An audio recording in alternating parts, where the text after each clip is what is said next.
Gen Z men are losers. Weak little loser incels. These Gen Z kids are just lazy. And this notion that you as a Gen Z male are facing these obstacles that no other human has faced for all of human history. Like, read a book for once. So actually, Gen Z men are having a hard time, and the data shows they didn't create it. They're disconnecting from work, school, dating, and society altogether, but at the heart of it, from their identity. And yet they're being blamed for all of it. But why is this happening? In this video, we're exploring the data, the incentives, and the institutions behind this to find out exactly how Gen Z men have become so fragmented, why it's only getting worse, and what you can do about it before it's too late to turn back. Because once you see what they want to do with you, the spell breaks. One thing is clear, this is a crisis, and this is the most important video I've ever made on this channel. This is why.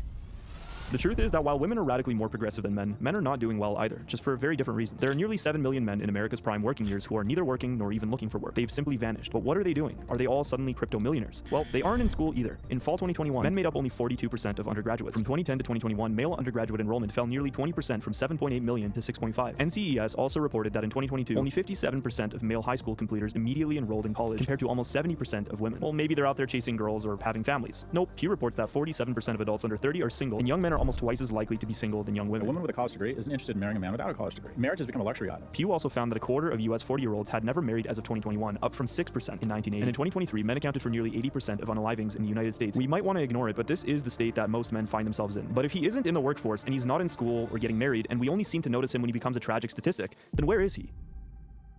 It is a dark truth that shows the unfairness of the world. It turns out he's looking for an identity, because getting a job, getting an education, and building a family all assume that you already know what you are living for. Why work if you have nothing to work towards? Why learn if it serves no purpose? Why marry if life itself feels meaningless? These are the questions that modern men are asking, and that has led to the rise of subculture. I mean, why do we have so many of them? Literally millions, fragmented into tiny, self-sustaining echo chamber worlds. Little identity tribes, each one offering its own version of meaning, discipline, purpose, status, and even brotherhood. You have streaming and gaming culture, where grown men spend thousands of hours grinding ranks, buying skins, following streamers, and pouring themselves into virtual worlds they will never actually build. You have sports betting culture, where a 2026 Siena survey found that 52% of men aged 18 to 49 have an active online sportsbook account, and almost 50% of men in that same age range are actual bettors. You have car culture, where a man's identity becomes whatever he drives, how loud it is, how fast it goes, and how many mods he can afford to bolt onto it. You have finance and hustle culture, where young men are taught that their worth is measured by income, leverage, status, and the ability to monetize every last part of their lives. You have tech and science culture, porn culture, red pill culture, meme and irony culture, mountain crunchy nature people culture, biohacking culture, collector culture, bodybuilder influencer culture, political tribalism, trad masculinity culture, prepper culture, dopamine and travel culture. The truth is that never before in history has society been so fractured into tiny, isolated subcultures built around hyper-specific interests that rarely meaningfully interact with each other. But out of all of these growing subcultures, two are now rising above the rest.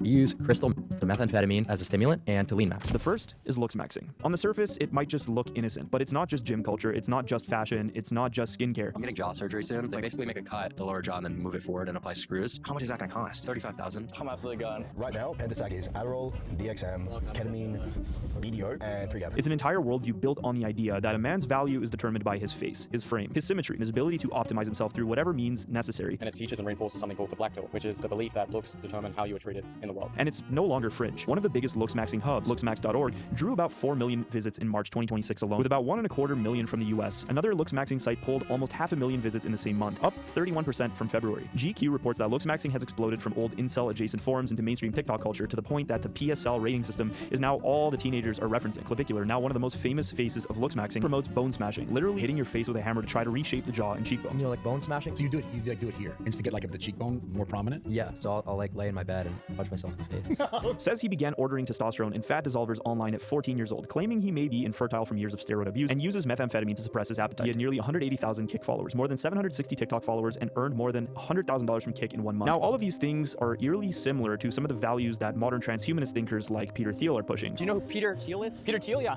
He's a billionaire that owns Palantir. I got invited to a Peter Thiel party. You think that's going to be a Diddy party? Probably. But we'll get to that in a little bit. But at the same time, a counterforce is rising: Christianity. Gallup's new data shows that 42% of young men ages 18 to 29 say that religion is now very important in their lives, almost double from just a few years ago, and 40% of young men now attend religious services monthly or more, with 20,000 brand new converts to Orthodox Christianity this past Easter. Since COVID, since 2020, they've just gone out in droves. It's accelerating. Snowball. We do respect men in a way that a lot of other churches don't. The golden question is, though, who is going to win man's identity? But in order to understand all of this and where it's heading, we really need to understand where this all started.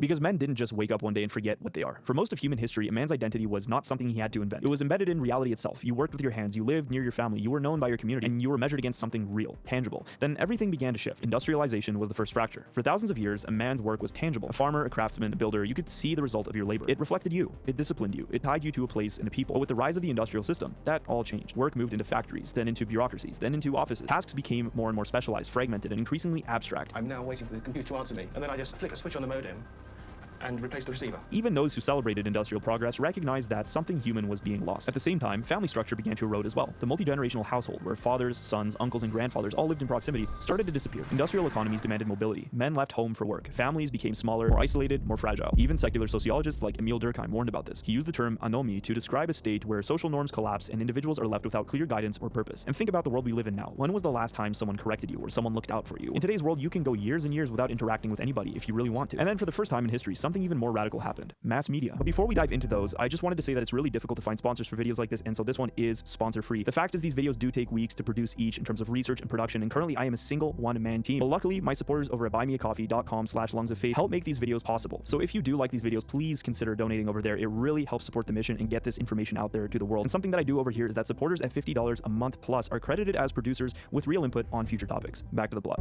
With the rise of newspapers, film, television, and eventually the internet, the image of what a man is supposed to be was no longer primarily shaped by fathers or communities. It was projected onto millions of people at once, by whoever had the money to decide what that would be. Identity was no longer received. It was broadcast, packaged, and consumed. Figures like Edward Bernays openly spoke about this shift. He described modern society as one in which, quote, the conscious and intelligent manipulation of the organized habits and opinions of the masses is an important element in democratic society. In other words, culture itself could be engineered. And when you combine all of this, alienated work, fractured families, anonymous cities, and manufactured identity, you don't just get confusion. You get a vacuum, a blank canvas, a space where something used to be that is now missing. And the question is no longer just what happened to men. The question is who or what stepped in to fill that void.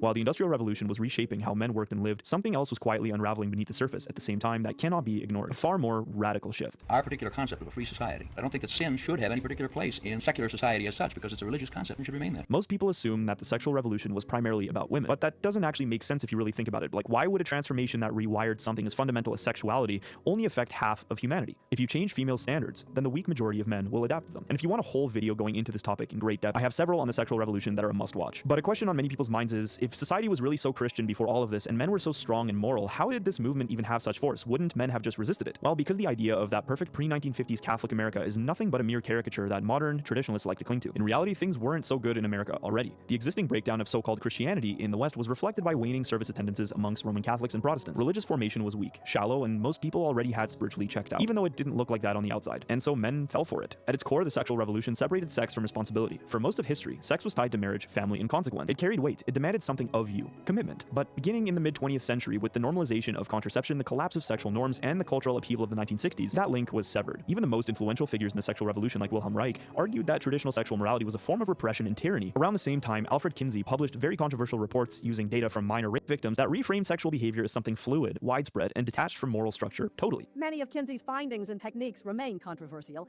including his occasional reliance on the accounts of admitted child abusers. Still, he's widely hailed as a trailblazer in a previously taboo field. And they received millions and millions of dollars in grants and funding from the Rockefellers. His first grant in 1941 was $1,600.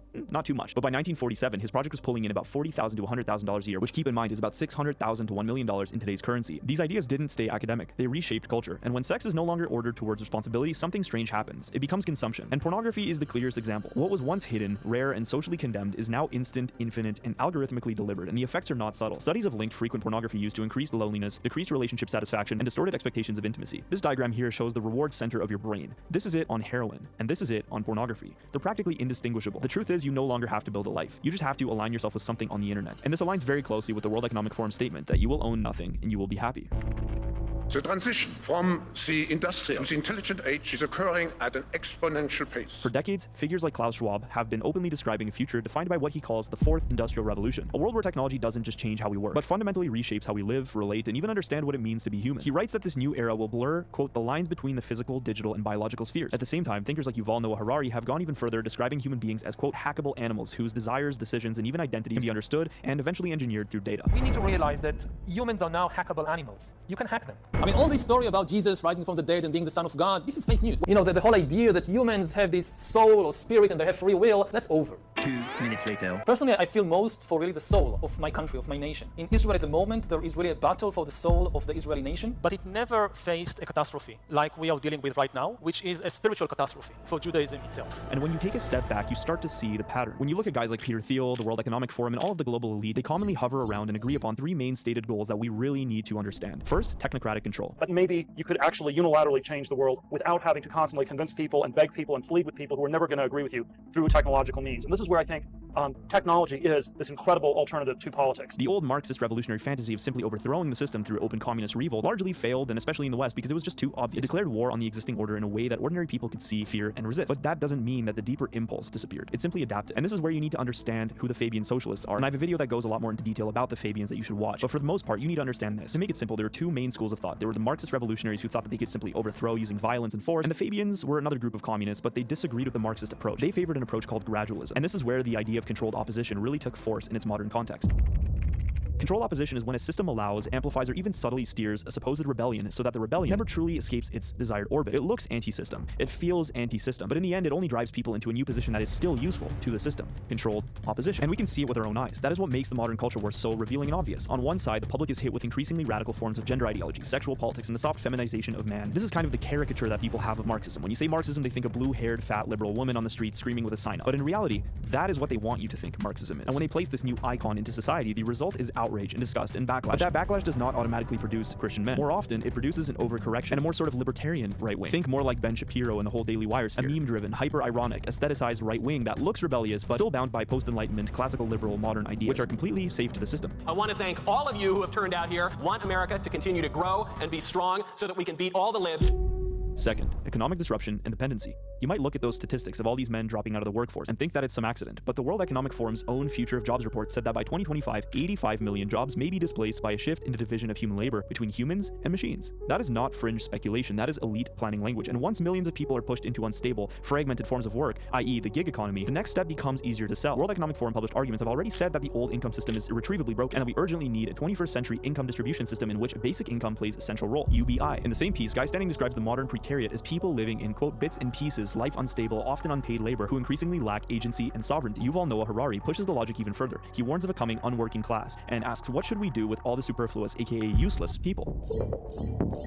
The real climax of the whole project is not just behavioral control, but rewriting what man is. We need to realize that humans are now hackable animals. You can hack them. For centuries, the modern post-enlightenment world told us that reason was neutral, that facts spoke for themselves, and that things are just obvious, and that morality could be built on autonomous reason and man alone. But now even the architects of the New Order quietly are admitting that technology is not value neutral at all. The World Economic Forum white paper argues that fourth industrial revolution requires quote-unquote values leadership, meaning leadership based on actual values and worldviews. And another World Economic Forum piece goes even further, saying that in the machine age, quote, the entire moral code may need to be rebooted. In other words, this is no longer about tools. It's about building a new moral framework, or you could say a religion, to fit a new technocratic world. Now, this is where it gets interesting. Let's ask ourselves, do we know of anyone or any figure or any movement that seems to perfectly fit like a glove into this new world order that these elites have described? Well, let's look at two different archetypes. First, the modern looks maxer, the self-improvement optimizer, the aesthetic machine, someone like Clavicular. What makes him so revealing is that he keeps many of the traits the modern world claims to hate in men, seemingly quote-unquote right-wing traits, strength, aggression, ambition, competitiveness, hardness, but strips them of any higher purpose. They are severed from duty, sacrifice, and God, and turned completely inwards towards vanity, pleasure, status, and self-obsession, by his own admission. Like maybe you have this perspective because you've got your own show and you've got a lot more influence over the way that the country goes than just your average guy. But if you're just like one of the average viewers who's got no voice, who could risk potentially losing their job for saying the wrong thing in politics, I'm saying that they shouldn't really be concerning themselves with trying to change the tide of society. This, my friends, is a disabled man, a castrated one, like a soldier without a firearm, disarmed, made self-satisfied, easily controllable, and that is why he is not a threat to the system at all. He looks strong on the outside, but he is perfectly safe for the world that made him. He will never build a Christian civilization. He will never father a holy family. He is too busy turning himself into a useless machine. Now compare that to an orthodox biblical Christian man. Take St. Paul. Paul was not weak, passive, or soft whatsoever. He was in fact known for being extremely intense, disciplined, zealous, and courageous, but after Christ seized him on the road to Damascus, those traits were transfigured. They didn't go away, but they're reoriented to a higher purpose. His strength was poured out in withstanding beatings which he endured for the truth, fasting, imprisonment, and labor for the church. His intelligence served truth and pursuing others towards Christ, not manipulations for gain's sake. His boldness was not performance, but fearlessness before men because he feared God, not men. His freedom was not the freedom to indulge himself, but the freedom to master himself and to spend himself for something eternal, to endure beatings, name-calling, imprisonment, and torture for the sake of truth. And that is exactly what modern man is unable to do in his current state, and why he remains so hopeless, because he is afraid of enduring the torture of what might happen if he stands up for the truth. But the truth is that before Saul became Paul, he very much so identified with this lost modern man. In fact, even worse, he persecuted and killed Christians. But Christ nevertheless met and spoke to him on the road to Damascus, and in less than an instant, Paul was converted and changed forever. And there is no reason why this cannot happen right now at this very moment with every man who hears the word of God, to be transformed into the greatest sword of God against the modern heresies and antichrists that are trying to use humanity for satanic and profane purposes. So what now? Well, we're in the year 2026 and things are not looking too great, but there is an upside to all this. This darkness is not just meant to paralyze It is truly a grace meant to show you exactly what Satan fears most. If it were truly over for us, the elites would not be fighting so hard, pouring so much energy, resources, and money into stopping true Christianity. Not an outward, vain Christianity, just a name, but one that is unafraid of the cross, one that is unafraid of going to the death for Christ. But as St. Paisios taught, Christians must create a good uneasiness in the world, not a false comfort and delusion, but the kind of holy disturbance that wakes souls up to repentance. The truth is, modern men lack discernment, commitment, and obedience, and those three things are found in their fullness in the Orthodox Church as Christ established it. This year, by some estimates, 20,000 people became Orthodox at Easter, including myself earlier this Lent. Glory to God for every single one of them, but in a world this broken, those are still rookie numbers. Let's make that number 200.